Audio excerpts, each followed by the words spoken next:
this is David Crowe, President of Rethinking AIDS. I'd like to thank you for inviting me to speak at your conference.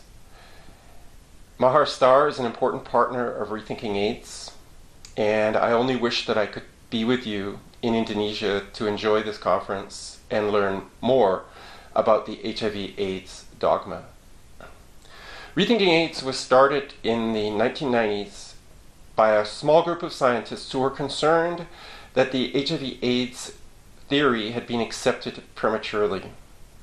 They wanted to discuss the basics of the theory and not just continue as if it had been proven and start to prescribe people toxic drugs on the basis of this unproven theory.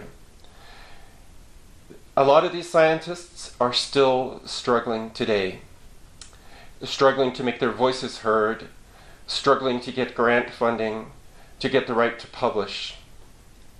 They were joined in the early days by journalists who had similar experiences of censorship, journalists who lost their jobs, or who were told not to write about the subject, or if they wrote about it, not to write about it in any way that was critical of the pharmaceutical agenda. We should have had a lot of support from all sides of the political spectrum. On the right, people believe in personal liberties and the right to information which helps individuals make better decisions. These have been taken away from us with the AIDS dogma. However, I think these people were diverted by the fact that the main target groups of AIDS are gay men, IV drug users, and people with black skin. And there are a lot of prejudices against these groups on the right of the political spectrum. On the left, these prejudices weren't held, and they should have been very concerned about the influence of multi-billion-dollar pharmaceutical enterprises saying that basically drug therapy was the only solution to AIDS. But the left went along with the the pharmaceutical agenda on HIV and AIDS, and have been one of the biggest promoters of this agenda around the world. I am glad that there are small groups of people all over the world who resist the agenda of the pharmaceutical companies and of large health bureaucracies, who resist taking the drugs and who spread accurate scientific information to people who are concerned about whether the AIDS drugs are right for them if they're HIV positive. HIV/AIDS is a theory about which there's not a little bit to criticize, but just about everything of the theory can be criticized.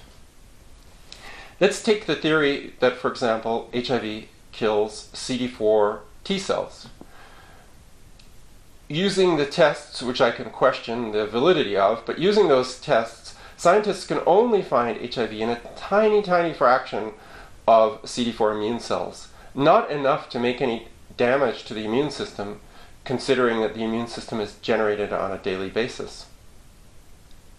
How can such a small amount of infection in the body cause such devastating damage to the immune system? And why have other risk factors been ignored? For example, with hemophiliacs and blood transfusion recipients, it's known that transfusing foreign blood is immunosuppressive. It's known that fast-track gay men in the early 1980s were using drugs called poppers, amyl nitrite inhalants, which are both immunosuppressive and carcinogenic. And of course, IV drug users are faced with the immune challenge, not just of the drugs they inject, but the materials that go along with street drugs, the physical and chemical impurities that go into the drugs that are bought on the street. And of course, in Africa, people deal with the immune challenges of dirty water, of lack of nutritious food, of unfettered pollution. For example, the use of pesticides, the dumping of chemical waste in Africa. All of these factors are ignored. Everything is blamed on a virus. It's said by the AIDS establishment that HIV in about 10 years will cause AIDS. But even the establishment had to invent some terms that contradict this, terms like long-term non-progressor and elite controller. A long-term non-progressor is somebody who has been HIV positive, has maintained good health, and never taken AIDS drugs for a long period of time, perhaps 10 years or more, and still maintains so-called good CD4 cell counts. If we included the people who had all of those characteristics and yet their CD4 counts were low, we don't know how many people would have retained good health with an HIV positive test for many years. The same goes for elite controllers. Even the establishment has to admit that there are some people who are HIV positive and who do not need AIDS drugs to maintain good health. And what about those HIV tests? We have the antibody tests, we have the so-called viral load. None of these tests have been validated against the only possible gold standard for HIV testing, which is purification of HIV.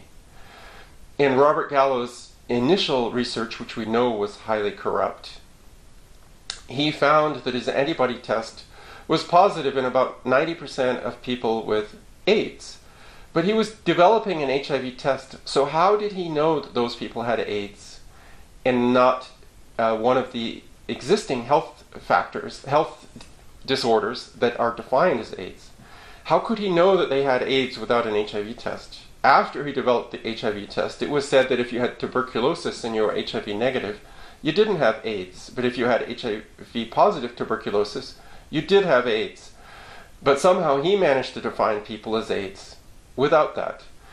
These kinds of logical inconsistencies have dogged HIV/AIDS science throughout the entire period of time from 1981 till the present day.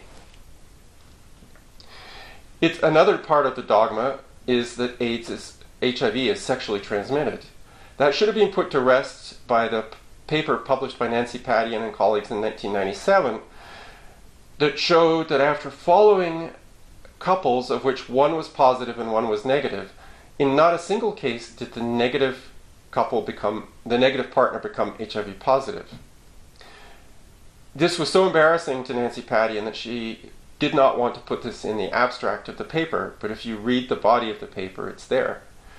There have been numerous papers published since then, especially concerning Africa, that have contradicted other parts of the sexually transmitted dogma of HIV.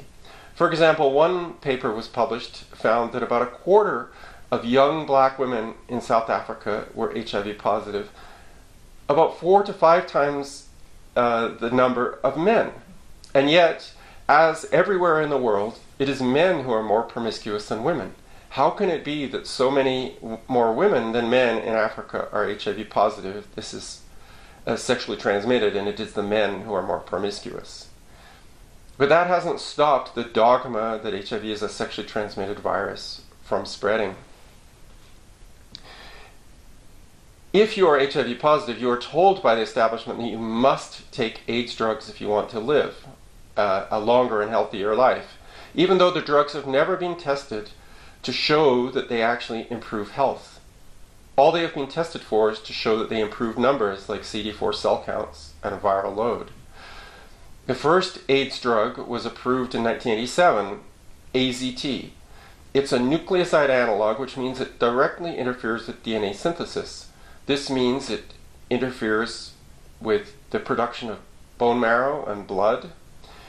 It will obviously interfere with the development of a fetus. And it's known that AZT caused serious anemia. And of course, serious anemia causes immune deficiency because your immune system is made up of white blood cells. It's incredible that this drug, which interferes with DNA synthesis, is forced on women who are pregnant in many cases. And if anything goes wrong with their baby, if their fetus aborts or their baby has cancer or is malformed, it will be blamed on HIV. Women in this case have very little choice, especially in Western countries when they are faced with an HIV positive diagnosis and they're pregnant. The biggest remaining question for AIDS dissidents is whether HIV even exists.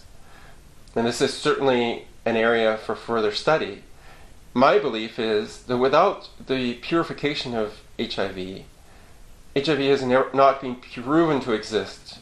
And it is the responsibility of the people who believe that HIV exists, believe that it causes AIDS, and believe that it causes deaths. It's their responsibility to prove that HIV exists.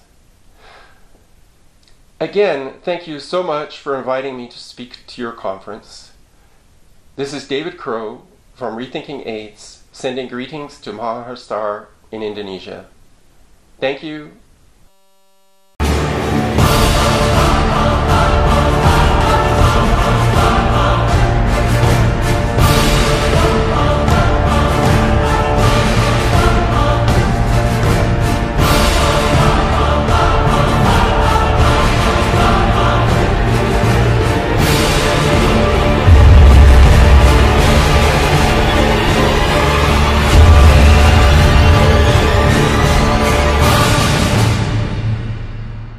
Hi, David Crowe. My name is Arfan and I'm from MAHA STAR.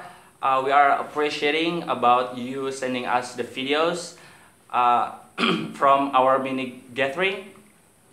And our mini conference has been held for about 3 days, and we are reporting to you now.